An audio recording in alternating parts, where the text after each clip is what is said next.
Alors, bienvenue! Heureux de vous avoir dans notre milieu. Et ce matin, nous allons procéder avec une belle histoire de voyage. J'espère que vous aimez voyager. Nous allons suivre sur les pas d'un homme qui s'appelle Jacob. Et Jacob a voyagé et nous allons lire le début de son voyage dans Genèse 28, versets 1 à 9. Et je crois que nous sommes toujours à l'enregistrement, alors nous sommes corrects. Alors j'aimerais vous inviter dans la parole de Dieu, dans Genèse chapitre 28, et j'aimerais lire le passage ici de Genèse chapitre 28, versets 1 à 9. Alors, Genèse 28, verset 1. Isaac appela Jacob, le bénit et lui donna cet ordre. Tu ne prendras pas une femme parmi les filles de Canaan. Lève-toi, va à Padan-Aram à la maison de Bethuel, père de ta mère, et prends-y une femme d'entre les filles de Laban, frère de ta mère. Que le Dieu Tout-Puissant te bénisse, te rende fécond et te multiplie, afin que tu deviennes une multitude de peuples, qu'il te donne la bénédiction d'Abraham à toi et à ta postérité avec toi, afin que tu possèdes le pays où tu habites comme étranger et qu'il a donné à Abraham. Et Isaac fit partir Jacob qui s'en alla à Padan-Aram, auprès de Laban, fils de Bethuel, l'Araméen, frère de Rebecca, mère de Jacob et d'Ésaü. Ésaü vit qu'Isaac avait béni Jacob et qu'il l'avait envoyé à Padan-Aram pour y prendre une femme. Et qu'en le bénissant, il lui avait donné cet ordre. Tu ne prendras pas une femme parmi les filles de Canaan. Il vit que Jacob avait obéi à son père et à sa mère et qu'il était parti pour Padan-Aram. Ésaü comprit ainsi que les filles de Canaan déplaisaient à Isaac, son père. Et Ésaü s'en alla vers Ishmaël. Il prit pour femme, outre les femmes qu'il avait, Mahalath, fille d'Ishmaël, fils d'Abraham et sœur de Nebajot. Jacob partit de Beersheba et s'en alla à Charan. Est-ce que vous vous êtes déjà trouvé dans une situation de voyage? Peut-être vous avez reconduit quelqu'un au terminus d'autobus, à la station de train, à un aéroport, et il n'y avait aucune garantie quand vous allez revoir cet individu. Peut-être un fils, une fille, une parenté quelconque, et ils sont partis, tout simplement. Quand je suis parti pour l'Ouest canadien, on n'avait pas Facebook pour garder en contact avec la famille. On n'avait pas bien des situations qui sont maintenant disponibles aujourd'hui. Une, parfois 2 fois par année, j'envoyais une lettre à la maison pour leur laisser savoir que j'étais toujours en vie. Mais ici, bien avant tout ceci, Jacob partit, envoyé, en principe presque chassé de son foyer parce qu'il avait déçu son père et qu'il avait pris la bénédiction parentale de son frère Ésaü. Maintenant, il devait partir.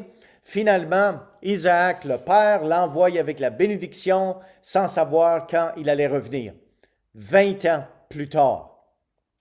Ceci était la situation dans laquelle Jacob se trouvait.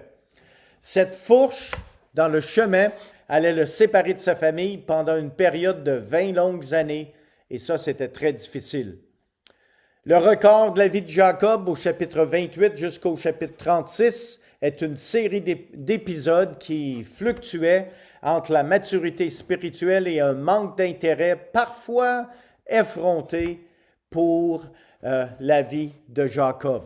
La séparation de Jacob avec la famille était difficile pour lui car c'était le petit garçon à maman. Comme on dit en bon québécois, le jeune garçon a été élevé sous la jupe de maman. Alors, c'était maintenant le temps que Jacob disparaisse pour, premièrement, sa vie, parce que son frère, qui était jumeau, voulait le tuer, et maintenant, il devait partir. Alors, Isaac prend finalement ses responsabilités paternelles. Souvenez-vous maintenant qu'Isaac C'était le papa qui aimait beaucoup Ésaü parce que c'était un chasseur et il avait négligé la promesse que Dieu avait dit que ça allait être le plus jeune qui allait être supérieur au plus vieux, même s'il s'agissait simplement de quelques minutes. Alors ici, Isaac bénit intentionnellement Jacob, ce qu'il n'avait jamais fait auparavant. Souvenez-vous que Jacob avait déçu son père à travers le conseil de sa maman qui avait dit « Prends un chevreau, je vais lui faire de la viande qu'il aime, puis je vais prendre la peau du chevreau, je vais mettre ça sur tes bras, sur ton cou. Ton père ne saura jamais que tu es Jacob. » Et Jacob a été déçu. Pas Jacob, mais plutôt Isaac a été déçu et son frère était complètement en colère. Alors, il donne une responsabilité à son fils Jacob et c'était un guide pour la vie de Jacob parce que souvent, il y a des directions dans la vie, vous prenez une direction et ça a tout un changement qui va vous influencer pour le restant de vos jours. Et c'était la situation ici pour Jacob. Mais finalement, Isaac a reconnu que Jacob avait été choisi par Dieu pour être dans la lignée de la promesse. Et dans le passage que nous avons lu au chapitre 28 et au verset 4, ceci est très évident. Qu'il te donne la bénédiction d'Abraham à toi et à ta postérité avec toi, afin que tu possèdes le pays où tu habites comme étranger et qu'il a donné à Abraham. Alors maintenant, le père ici, Isaac, reconnaît finalement la position que Jacob doit être. Et je vous fais remarquer que l'ordre des noms ici au verset 5, ce n'est pas une erreur. Et Isaac fit partir Jacob qui s'en alla à Padan-Aram auprès de Laban, fils de Bethuel, l'Araméen, frère de Rebecca, mère de Jacob et d'Ésaü. Normalement, ça aurait dû être mère d'Ésaü et de Jacob, parce que Ésaü était le plus vieux. Alors, il y a une certaine reconnaissance ici, même dans l'ordre des noms. La séparation qui a eu lieu au verset 5 entre Jacob et Ésaü aurait des ramifications dans les générations futures. Juste à cause de ça, maintenant, deux voix sont devant ces deux hommes. La réaction d'Ésaü, il n'était pas de bonne humeur. Ésaü a observé la nouvelle relation entre Jacob et Isaac au verset 6. Il était jaloux. La jalousie dans la famille, ça peut exister. C'est dommage quand ça arrive, mais ici, il y avait seulement deux fils, deux jumeaux, et maintenant, le plus vieux, Ésaü, est devenu jaloux du plus jeune parce qu'il avait maintenant l'attention de son père, finalement. Je vous donne comme illustration ceci. Il y a plusieurs années, Michel Ange, le sculpteur, et Raphaël, le peintre, étaient commissionnés pour exécuter des œuvres d'art pour l'amélioration du Vatican. Ils ont éveillé un tel esprit amer de rivalité entre eux qu'enfin ils ne se parlaient même pas quand ils se rencontraient. Leur attitude jalouse l'un envers l'autre était évidente à tous ceux qui les connaissaient. L'étonnante partie de toute cette histoire était que les deux étaient supposés faire leur travail pour la gloire de Dieu. Imaginez-vous, supposés travailler pour Dieu, mais jaloux l'un de l'autre. Un pêcheur, celui qui va à la pêche, eh bien, sait très bien qu'on n'a jamais besoin de mettre de couvert sur une boîte de crabes vivants. Vous savez pourquoi? Eh bien, c'est parce que les crabes que vous mettez dans la boîte, eh bien, ils vont chercher à monter.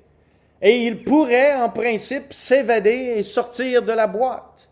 Mais les autres crabes, ils pognent puis ils leur descendent.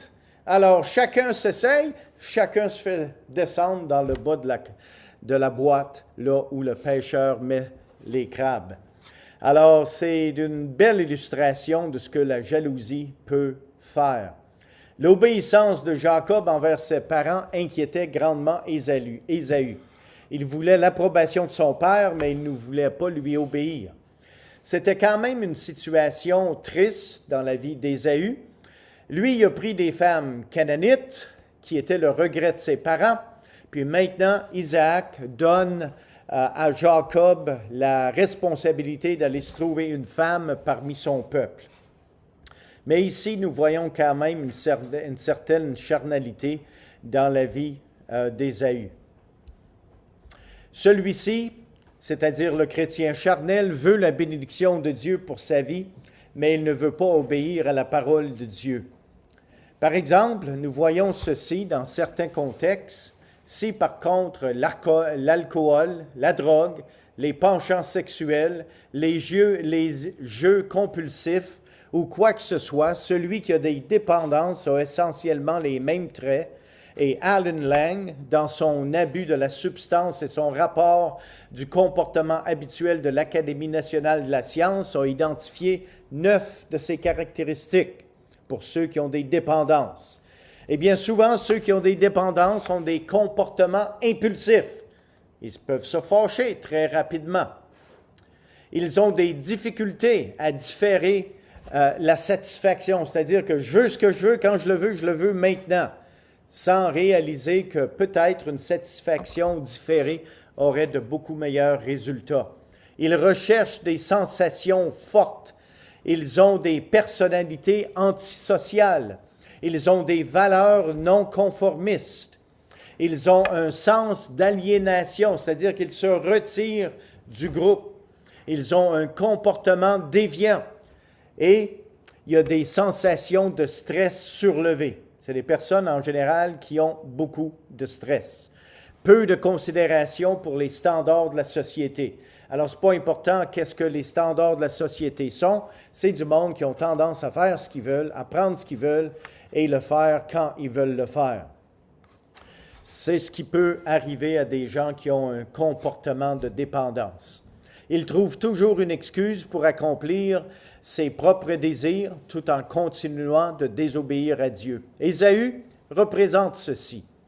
Il s'est marié avec une femme de plus dans la lignée d'Abraham. En d'autres mots, il y avait des femmes cananéites, il a vu que son père et sa mère n'aimaient pas ça, il a été chercher une femme dans la lignée d'Abraham, l'a amenée à la maison, l'a mariée, en pensant que ça allait régler la situation. Mais non, ça n'a pas aidé. Et maintenant, Jacob voyage, vous pouvez lire au chapitre 28, versets 10 à 22, le voyage de Jacob. Il part, il s'en va, il laisse le foyer. Et vous, les jeunes gens, un jour va arriver où vous allez devoir partir du foyer paternel. Alors, le voyage de Jacob couvrait plus de 400 000, ou si vous voulez, 666 kilomètres. Son usage de pierre, il nous a dit qu'il a utilisé une pierre comme oreiller. Pas trop confortable, hein? Quand est-ce que vous avez utilisé une pierre comme oreiller? Si j'aurais utilisé une pierre comme oreiller, moi aussi, j'aurais eu des rêves. Et probablement une douleur au cou le matin suivant.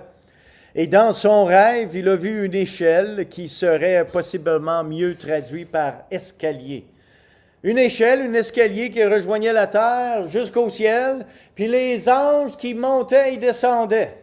Oh, c'est intéressant. Les anges qui montent et qui descendent, qui communiquent entre le ciel et la terre. Les messagers angéliques reflètent les soins constants de Dieu envers les siens. Les anges ont accès au ciel, mais sont présents également sur la terre. J'aimerais qu'on puisse, à cet effet, remarquer certains passages bibliques. Matthieu, chapitre 18, et le verset 10. « Gardez-vous de mépriser un seul de ces petits, car je vous dis que leurs anges, je vous fais remarquer cette expression, les petits ont leurs anges dans les cieux, et ils voient continuellement la face de mon Père qui est dans les cieux. » Alors, c'est une des références que nous avons sur les anges. Il y en a plusieurs, mais on va se limiter ce matin à quelques-unes. Luc chapitre 16 et le verset 22. Le pauvre, en parlant de Lazare, mourut et il fut porté par les anges dans le sein d'Abraham. Le riche mourut aussi et il fut enseveli. Alors, c'est une image ici qui est quand même très intéressante. le pauvre Lazare qui meurt, et à sa mort, un ange l'amène au paradis. C'est intéressant de réaliser que pour les chrétiens, on n'est jamais seul, même à l'heure de notre mort. Et dans Hébreux, finalement, un dernier passage pour ce matin, Hébreux chapitre 13 et le verset, Hébreux, pardonnez-moi, chapitre 1er et le verset 13. Et auquel des anges a-t-il jamais dit, « Assis-toi à la droite jusqu'à ce que je fasse de tes ennemis ton marchepied » Et maintenant le verset 14, en parlant des anges, « Ne sont-ils pas tous des esprits au service de Dieu, envoyés pour exercer un ministère en faveur de ceux qui doivent hériter du salut? » Alors ceci exprime clairement une des responsabilités des anges et du ministère qu'il exerce envers le peuple de Dieu. Les deux événements les plus considérables dans la vie de Jacob étaient des théophanies nocturnes. Lui, il a eu des visions, il y en a eu quelques-unes. Le premier était ce rêve à Béthel quand il fuyait le pays de Canaan, qui, ironiquement, était son pays en raison de la bénédiction. L'autre était sa bagarre à Péniel, quand il essayait de revenir dans son pays. 20 ans plus tard, il y a eu une période de 20 ans entre les rêves. Et lors de la bataille de Péniel, eh bien, une situation quand même intéressante a été rencontrée parce qu'il y a eu une bataille à un moment donné dans sa vie avec soit Dieu lui-même, selon le contexte que nous lisons, et maintenant il a reçu un coup à la hanche. Et en recevant un coup à la hanche, eh bien, il a fini par boiter le restant de ses jours. Alors, c'était toute une rencontre avec Dieu. Et à partir de ce moment, eh bien, Jacob avait une relation un peu différente avec le Dieu de ses pères, Isaac et Abraham. La rencontre de Jacob avec les anges de Dieu suit un désaccord familial dans les deux cas. Dans la première situation, il y avait un désaccord familial avec sa famille. Il fuyait. 20 ans plus tard, encore un désaccord familial, encore une fuite, mais cette fois-ci avec ses femmes et ses enfants, et il fuyait là-bas. Alors, on croirait qu'à un certain moment donné, un homme comme Jacob aurait appris certaines leçons, spécialement concernant la famille. Et les conflits familiaux, c'est des situations dans lesquelles chaque croyant, à un moment donné, va faire face dans sa vie. Alors, dans sa solitude et son désespoir, Jacob a été encouragé par ce rêve qu'il a eu. Et ici, au chapitre 28, toujours dans le livre de la Genèse, chapitre 28, et au verset 20, nous lisons ceci. Jacob fit un vœu en disant, « Je veux que vous remarquiez ici les conditions qui sont identifiées par le mot « si ». Jacob fit un vœu en disant, « Si Dieu est avec moi et me garde pendant ce voyage que je fais, s'il me donne du pain à manger et des habits pour me vêtir, et si je retourne en paix à la maison de mon Père, alors l'Éternel sera mon Dieu. » Hey, c'est fort! On voit ici l'immaturité de Jacob qui cherche à barguiner avec le Dieu tout-puissant, omniscient, connaissant tout et étant omnipotent. Imaginez-vous un homme comme Jacob. Ben, si j'ai ça, là tu vas devenir mon Dieu.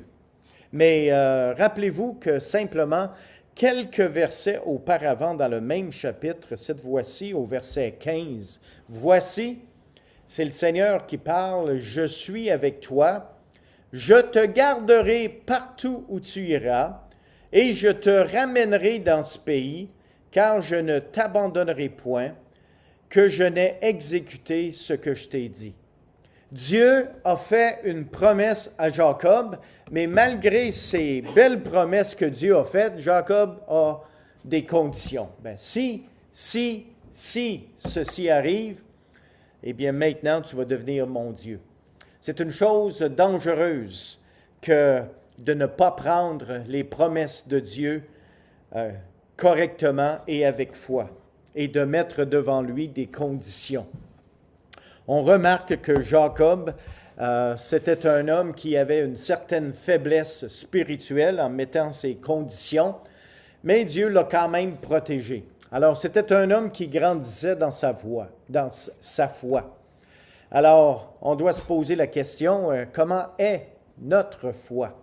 Est-ce qu'on a tendance à barguiner avec Dieu? Si j'ai ça, si j'ai ça, si j'ai ça, ouais, OK, là, je vais aller servir Dieu. Si je ne l'ai pas, bien, je vais faire à ma guise. Si notre foi est faible, elle peut devenir plus forte à mesure que notre relation avec Dieu devienne plus intime. Parce que la parole de Dieu nous dit clairement que la foi vient de ce qu'on entend et ce qu'on entend vient de la parole de Dieu. Alors la foi doit et peut grandir. Si votre foi est faible, la parole de Dieu peut nous aider afin qu'elle grandisse. On peut aussi se poser la question, comment est notre relation avec notre famille? Jacob a fui sa famille, premièrement parce qu'il voulait se sauver, son frère voulait le tuer. Alors c'est une situation familiale avec beaucoup de conflits. 20 ans plus tard, encore en situation de conflit avec sa famille, on aurait dit que les situations familiales pour Jacob, c'était quelque chose, il n'avait pas beaucoup appris comment les résoudre. Ne nous trompons pas, les situations et les relations familiales sont des événements à travers lesquels nous devons apprendre. Que Dieu nous donne à tous le courage de réparer nos fissures familiales. Qu'est-ce que ça va prendre pour que nous comprenions ce message? Peut-être une roche comme confort, un cauchemar qui nous pousse à une bonne frousse, une hanche blessée qui nous fait boiter le restant de nos jours, une expérience qui nous fait frôler la mort et qui nous fait voir les anges de Dieu. Eh bien, à travers tout ceci, nous voyons Jacob, qui était un homme, sa foi était faible, mais elle était présente et elle était grandissante. Alors, souvenons-nous de ces quelques leçons que nous avons du livre de la Genèse sur notre cher compatriote Jacob. Que le Seigneur vous bénisse dans votre méditation de sa parole.